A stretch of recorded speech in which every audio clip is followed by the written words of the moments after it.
علا بکمالہ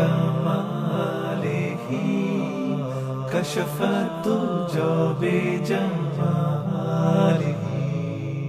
حسنت جميع خصالہ صلوا علیہ بہت بڑا ایک مسحیپ ہے کہ اپنی بچے بھاگ رہے ہیں عدالتوں میں مرضی کی شادیاں کرنے کے لیے اور ماں باپ ڈٹے ہوئے اپنی مرضی پوری کروانے کے لیے. یہ بھی نادان ہیں وہ بھی نادان ہیں. ان نوجوانوں سے کہتا ہوں ایسا عشق نہ کرو کہ عدالتوں میں جا کے نکاح کر رہے ہو. ماں باپ کی دعا نہ ملی تو زندگی بھر کبھی بہار نہ دیکھو گے. اور ماں باپ سے کہتا ہوں ایسا ظلم نہ کرو بس یہیں تیری شادی کرنی ہے تو کرنا تو جہاں جاتا چلا جا. یہ ظلم بھی مت کرو. ہمارے دیس میں بیٹیوں سے کوئی نہیں پوچھتا کہ بیٹی یہ رشتہ ہے تیرا کر دیں. بیٹے تو آج کچھ روشن زمانہ آ گیا پھر بھی کچھ اکڑ مکڑ کر لیتے ہیں لیکن دیہاتوں میں نہیں ہو سکتا. یہ ہمارے ماحول میں یہ کوئی نہیں ہے. اسے وہیں کرنی پڑے گی جہاں باپ نے کہہ دیا ہے. وہ اسے نہیں پسند مجھے آ کر کہے گا اسے کہے گا جی میں اتنے نہیں کرنا لیکن میرا پیو ڈنڈا چاہی کھلوتا میں کی کراں. یہ زیادتی اور ظلم ہے. اور کہیں بچے تو آواز اٹھا لیتے ہیں بچیاں تو بول نہیں سکتی گھٹ گھٹ کے مر جاتی ہیں. کوئی ماں باپ یہ سلیقہ نہیں رکھتا بیٹی یہ تیرا رشتہ آیا ہے ہم کر دیں تیری پسند ہے ہم کر دیں. صرف بچیوں کو بتایا جاتا ہے بتانے کی تکلیف بھی گوارا نہیں ہوتی. بس بھائی ہو گیا تیرا. ہمارے فیملی ٹرم بہت ذمہ دارہ فیملی وہ بھی ہم ایک بچی کا فون ہے مجھے ہمارا بہت پرانا تعلق گھر جیسا کہ مولانا مجھے اتنی تعلیم دلوائی اتنے اعلیٰ کالج میں پڑھایا اور مجھے فون آیا کہ تیرا اسی رشتہ کر چھڑیا بس اوتھے کر چھڑیا تے فلانی تاریخ نو تیرا نکاح ہے. تو میں اس پر بھی راضی تھی لیکن اتنا تو دیکھ لیتے کہ انسان بھی ہے کہ نہیں. ایک شرابی سے مجھے باندھ دیا آج میری زندگی عذاب بنی ہوئی ہے. چلو جہاں اپنی مرضی پوری کرتے کرتے بس ایسی گھر تو باہر نہیں کرنا گھرج کرنا تے گھر شرابی تو سوا ہے کوئی نہیں لہذا اتھا ہی کرنا. یہ قوم کا بت توڑو. جی ہاں اساں جی صرف ارائیاں کرنا ہے اسی صرف راجپوتاں کرنا ہے اسی شیخ ہیں جیسی شیخان اسی باہر کدی رشتہ نہیں کیتا. ٹھیک ہے اپنی قوم میں کرو اچھی بات ہے. اگر جوڑ نہیں تو اللہ کے واسطے باہر نکلو. اگر آپ کی بیٹی تیار نہیں تو اللہ کے واسطے ذبح مت کرو. یہ ظلم ہے یہ زیادتی ہے.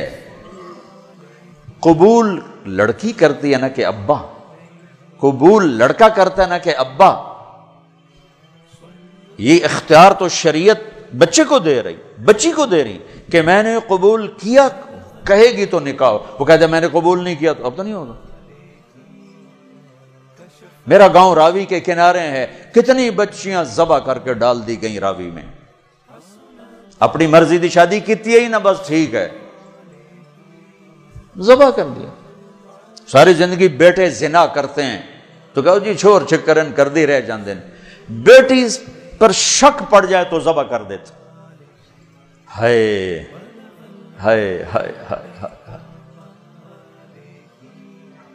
میرے نبی نے آخری خطبے میں بیٹوں کے لیے نصیحت نہیں فرمائی تھی عورت کے لیے نصیحت. تمہیں عورتوں کے بارے میں نصیحت کر کے جا رہا ہوں. آخری خطبہ تمہیں عورتوں کے بارے میں نصیحت کر کے جا رہا ہوں. ایسی درد بھری داستانیں میں جانتا ہوں میرے دائیں بائیں ہوئی ہیں ہو رہی ہیں. ماں باپ کو کہہ رہا ہوں کہ اللہ کے واسطے ماں باپ ہونے کا غلط فائدہ مت اٹھاؤ. باجی ایتھے ہی کرنا ہے کھبے سجے ایسی کو نہیں کرنا اسی قوم تو باہر نہیں کرنا ہی تو کر نہیں تو بیٹھے رہو. میرے اپنے خاندان میں ہم چھوٹے چھوٹے کتنی بوڑھی ہماری پتہ نہیں دادیاں نانیاں جو بھی لگ دیاں پتہ نہیں کی لگ دیاں بغیر شادی کے مر گئیں کہ قوم میں رشتہ کوئی نہیں تھا خاندان میں رشتہ کوئی نہیں تھا. یہ ستم آج میرے دیس میں ہے. یہ بھی ظلم ہے. صرف زمین دبانا ظلم نہیں یہ بھی ظلم ہے. رشتہ مانگنے والے علی، اور مانگا جا رہا ہے فاطمہ کا۔ نبیوں کے بعد سب سے عظیم جوڑی علی و فاطمہ، تو آسمان پہ طے ہو چکا ہے۔ علی آ کر بیٹھ جاتے ہیں، شرم کی وجہ سے بول نہیں سکتے۔ آپ کو تو پتہ ہے کیوں آئے؟ علی کیسے آئے؟ چپ۔ فرمایا فاطمہ کے رشتے کے لیے آئے ہوگے؟ اچھی۔ تو ہم نے کہا انشاءاللہ۔ پہلے ایک حدیث سنو، میرے نبی نے کہا میں نے جہاں شادی کی، میں نے جہاں بیٹی دی، پہلے آسمان سے وحی آئی، پھر میں نے قدم اٹھایا۔ اس کا مطلب ہے آسمان سے وحی آ چکی ہے کہ چونکہ پہلے ابو بکر نے آ کے رشتہ مانگا، آپ نے انکار کر دیا۔ حضرت عمر نے آ کے رشتہ مانگا، آپ نے انکار کر دیا۔ عبد الرحمن بن عوف نے حضرت علی سے کہا علی تو جا مانگ، تجھے نہیں انکار ہوگا۔ حضرت علی نے کہا میں تو بہت غریب ہوں، میرا تو گھر بھی اپنا نہیں، مجھے دے دیں گے؟ کہا ہاں ضرور، تجھے ضرور دیں گے۔ تو ان کو بھیج کر نا خود باہر سارے کھڑے ہو گئے۔ تو آپ نے کہا اچھا انشاءاللہ، اور یہ کہہ کر اٹھ گئے۔ حضرت علی پریشان ہو کے باہر نکلے تو اب پوچھا عبد الرحمن کیا ہوا؟ کہ انکار ہو گیا۔ انہوں نے کہا کیسے؟ کہا بس کچھ نہیں کہا۔ کہا کچھ تو کہا؟ کہا انشاءاللہ کہا۔ تو کہا تو بس ہو گیا۔ کہا وہ کیسے؟ کہا نبی کا انشاءاللہ ہاں ہوتا ہے، یہ ہاں ہے علی، ہاں ہے۔ اچھا اب یہ انشاءاللہ کیوں کہا ہے جبکہ آسمان سے وحی آ چکی، جبریل پیغام لا چکے ہیں، اب یہ انشاءاللہ کیوں کہا ہے؟ ایک کام کرنا باقی ہے۔ اب گھر گئے، بیٹی فاطمہ علی کا رشتہ آیا ہے، کر دوں؟ ہو اس لیے نہیں ہاں کی وہاں۔ ہمارے والدین اپنی بےزتی سمجھتے ہیں بیٹی سے پوچھنا کہ دھیاں کو لو کوئی پوشیندہ ہے۔ ہمارے ذمہ داروں میں تو بہت ظلم ہوتا ہے، جیسے کوئی گائے بھینس ہے، جیسے کوئی بھیڑ بکری ہے، گلے میں رسی ڈال کے اور کسی کے قلعے پہ جا کے باندھ دو، کسی کے کھونٹے کے ساتھ جا کے باندھ دو۔ شہروں میں تو پھر بھی تعلیم آ گئی ہے، کچھ نہ کچھ بچیاں بھی بول پڑتی ہیں، اس کے بولنے کو بغاوت سمجھا جاتا ہے۔ او بھائی یہ بغاوت نہیں، اپنا حق مانگ رہی ہے۔ ہاں میں اولاد سے بھی کہتا ہوں اگر ماں باپ جبر کر جائیں پھر سہ جانا، پھر اللہ تمہارے لیے خیر کی شکلیں پیدا کرے گا۔ باغی ہو کے قدم اٹھاؤ گے تو تباہی ہے۔ لیکن ماں باپ سے بھی کہتا ہوں ایسے نادان نہ بنو، ایسے نادان نہ بنو۔ کیا حضرت فاطمہ انکار کر سکتی تھی؟ کیا حضرت فاطمہ پر اتنا اعتماد نہیں تھا میرے نبی کو کہ آپ کہتے ہیں ہاں علی ٹھیک ہے بولا، میں بعد میں خود پوچھ لوں گا؟ نہیں، امت کو سبق دینا ہے کہ جو جوڑی آسمانوں پر طے ہو چکی ہو اس میں بھی پہلے پوچھنا ضروری ہے۔ حضرت فاطمہ نے عرض کی جی ہاں، پھر واپس آئے، علی مجمع اکٹھا کرو، لوگ اکٹھے کیے، پھر حضرت علی کو یہاں بٹھایا سامنے، پھر ممبر پہ کھڑے ہوئے کہ لوگو جبریل میرے پاس یہ پیغام لے کر آئے اللہ کا کہ میں اپنی بیٹی فاطمہ کا ہاتھ علی کے ہاتھ میں دے دوں۔ پھر پوچھا، کیوں پوچھا؟ اے میری امت بچیوں سے پوچھنا، یہ ان کا زندگی انہوں نے گزارنی، تم نے تو نہیں گزارنی، میری عزت دا سوال ہے، میری غیرت دا سوال ہے۔ تیری زندگی تو گزر چکی ہے، اس لیے ابھی شروع کر رہی ہے، کیوں اس کو سسکا کے مارنا چاہتی؟ پھر بیٹیوں کو حصہ کوئی نہیں دیتا وراثت میں، کیا کہیں کوڑے کے ڈھیر پر پڑی ملی تھی یا کہیں یتیم خانے سے اٹھا کے لائے تھے یا کسی اور پیٹ میں اس بچی نے پرورش پائی یا کسی اور چھاتی کا دودھ پیا یا کسی اور پانی سے یہ بنی؟ تیرے پانی سے بیٹا بنا، تیرے پانی سے بیٹی بنی۔ ایک چھاتی کا بیٹے نے دودھ پیا، اسی چھاتی کا بیٹی نے پیا۔ پروان چڑھی تو جہیز دے کر رخصت۔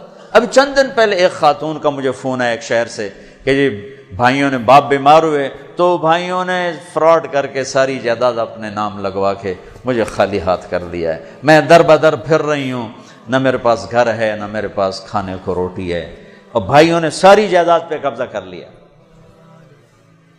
یہ ہر گھر کی کہانی ہے، 100 میں 100 یہ کر رہے ہیں۔ کوئی لاکھوں میں ایک ہے جو بچیوں کی وراثت کا اہتمام کرتا ہے۔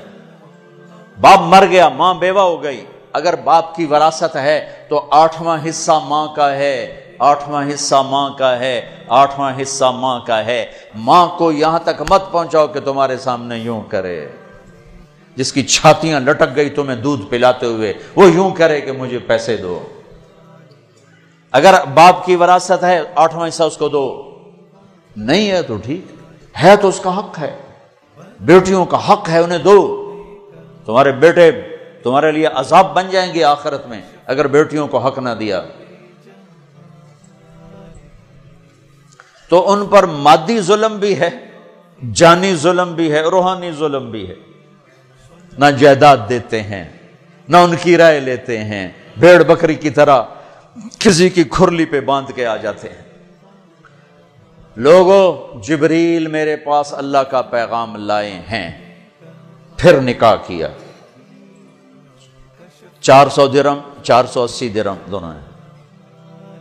علی فاطمہ بنت محمد کو تمہارے نکاح میں دیا، قبول ہے؟ کہا جی قبول ہے، اور سجدے میں سر رکھ دیا، رب اوزعنی ان اشکر نعمتک التی انعمت علی، یہ دعا مانگی۔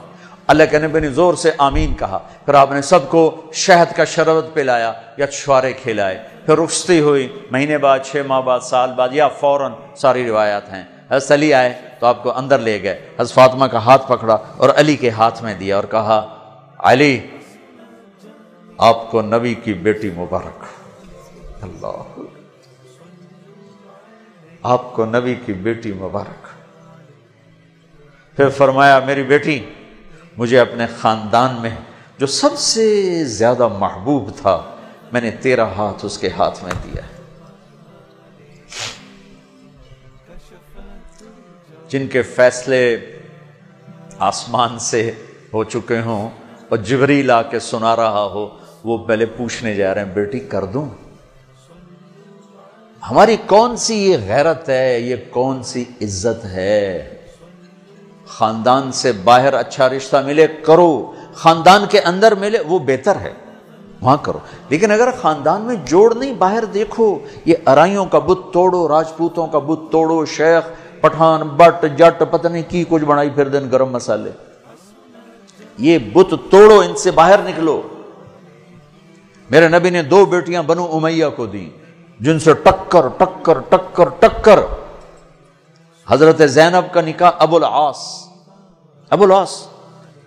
بن ربیہ بن امیہ بن عبد شمس،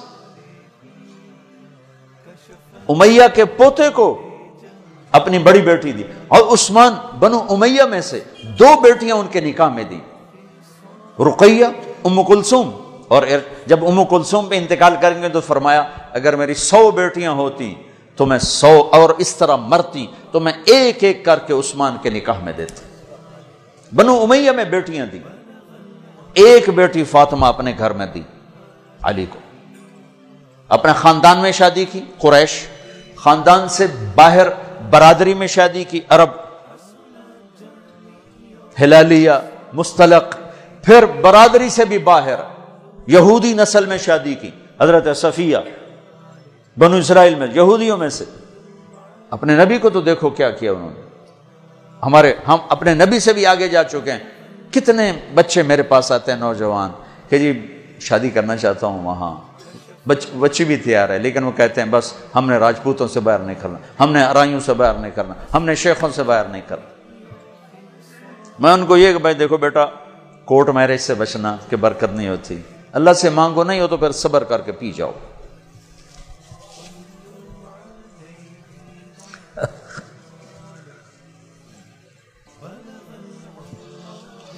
اچھا بھائی بس کریں۔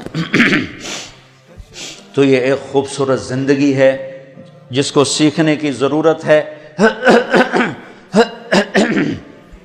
یہ تبلیغ میں جانا، اس کو سیکھنا ہے۔ یہ وہ زندگی کے وہ مسائل ہیں جو عام طور پر ممبر سے بیان نہیں ہوتے، عام طور پر ان کو نہیں سامنے لایا جاتا، جس کی وجہ سے ہم ایسے الجھے پڑے ہیں۔ میں آپ کی منت کرتا ہوں، اپنے نبی کی پاکیزہ سیرت سیکھو، زندگی سیکھو، قرآن پڑھو، سیرت پڑھو، علماء سے رابطہ رکھو، علماء کو عزت دو، ہر فرقے کے عالم کو عزت دو، آپ سے اختلاف کرے، آپ کو برا بھلا کہے، عزت سے سلام کرو، محبت کرو، تبلیغ میں وقت لگاؤ تو انشاءاللہ آپ کی زندگی کے روشن باب کھلتے چلے جائیں گے، کھلتے چلے جائیں گے۔ اور وہ چلا 4 مہینے کے لیے تو جس کے نصیب میں ہوگا وہ نکلے گا، لیکن ایک مطالبہ میں ہر بیان کے آخر میں کیا کرتا ہوں، وہ اب بھی کر رہا ہوں کہ ماشاءاللہ اکثر نوجوان کھڑے ہو بیٹھے ہو، پیچھے بھی گراؤنڈ میں لوگ بیٹھے ہوئے ہیں، میں آپ سب سے توبہ کی تشکیل کروانا چاہتا ہوں کہ آؤ ہم سب مل کر اجتماعی توبہ کر لیں کہ توبہ سے اللہ خوش بڑا ہوتا اور پچھلے سارے گناہ معاف ہو جاتے ہیں۔ تو کیا خیال ہے، توبہ کرنا ہے؟ تو توبہ کرتے ہو، پکی کرتے ہو؟ کہو میرے ساتھ، یا اللہ میری توبہ، پھر کہو یا اللہ میری توبہ، پھر کہو یا اللہ میری توبہ۔ مبارک مبارک مبارک، اگر آپ نے پکی کر لی ہے تو اللہ کے فضل سے آپ کے پچھلے سب گناہ معاف ہو گئے۔ اب ان علماء سے پوچھ لینا کہ اس کی ترتیب کیا ہے، فرائض چھوٹے ہیں کیا کرنا ہے، حقوق چھوٹے ہیں کیا کرنا ہے، لیکن گناہ معاف ہو گیا۔ نماز نہیں پڑھتا تھا، گناہ معاف۔ اب کرنا کیا ہے، کسی کے حق دبائے تھے، گناہ معاف۔ اب حق ادا کیسے کرنا، یہ اپنے اہل علم سے یا جس پر آپ کو اعتماد ہو اس سے جا کر آپ پوچھ لو۔